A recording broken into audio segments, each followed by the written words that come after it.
കുമ്പളിയിൽ nursing ട്രെയിനിയെ hostel മുറിയിൽ തൂങ്ങി മരിച്ച നിലയിൽ കണ്ടെത്തിയ സംഭവത്തിൽ അന്വേഷണം ഊർജിതം.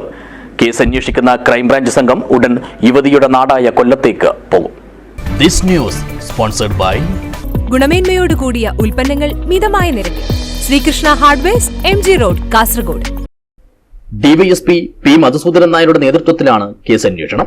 കുമ്പള ബന്ദിയോട്ടെ DM ആശുപത്രിയിലെ നഴ്സിംഗ് ട്രെയിനിയായിരുന്ന കൊല്ലം തെന്മല ഉറുകുന്നിലെ SK സ്മൃതി എന്ന 20-കാരിയെ ഇക്കഴിഞ്ഞ ഓഗസ്റ്റ് 26 ഉച്ചയ്ക്ക് 1 മണിയോടെയാണ് ഹോസ്റ്റലിൽ മരിച്ച നിലയിൽ കണ്ടെത്തിയത്.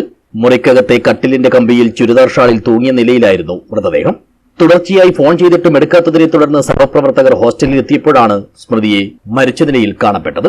മെയ് മാസത്തിലാണ് സ്മൃതി ആശുപത്രിയിൽ നഴ്സിംഗ് ട്രെയിനിയായി ജോലിയിൽ പ്രവേശിച്ചത്. സ്മൃതിയുടെ മരണത്തിൽ സംശയമുണ്ടെന്ന് സംഭവത്തിന് പിന്നാലെ കാസർകോട്ടെത്തിയ ബന്ധുക്കൾ ആരോപിച്ചിരുന്നു. തുടർന്ന് പരിയാരം മെഡിക്കൽ കോളേജ് ആശുപത്രിയിലാണ് പോസ്റ്റ്മോർട്ടം നടത്തിയത്.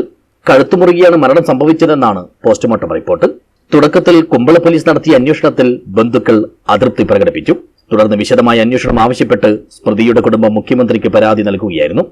ഇതിന്റെ അടിസ്ഥാനത്തിലാണ് കേസ് അന്വേഷണം ക്രൈംബ്രാഞ്ചിന് കൈമാറിയത്. News bureau, Uppala.